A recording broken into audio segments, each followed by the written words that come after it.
Welcome to Kenton Teaches. Enjoy the video. In this video, I will show you how to make macarons. Achieving perfect macarons requires meticulous attention to detail, from ingredient selection to baking. We will explore the essential techniques that guarantee consistent, beautiful results every time. Get ready to transform simple ingredients into these delicate, delightful treats. The meringue is the heart of your macaron. Start with 3 large egg whites at room temperature for maximum volume. Whip them until they form stiff, glossy peaks, slowly adding about 60 grams of superfine sugar. This careful process creates a stable foundation, crucial for the macaron's signature, feet, and delicate texture. Now comes macaronage, the most critical step. Carefully fold your almond flour and powdered sugar into the meringue.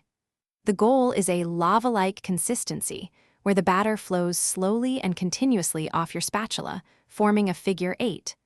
Overmixing or undermixing will ruin your macarons, so pay close attention to this delicate balance. Finally, pipe your batter into uniform 2-inch circles on a silicone mat. Let them rest for 30 to 60 minutes until a skin forms, preventing cracking. Bake at 145 degrees Celsius for about 14 minutes. This precise baking temperature and time ensures beautiful feet and a perfectly chewy interior. Thanks for watching. Please subscribe if this video was helpful.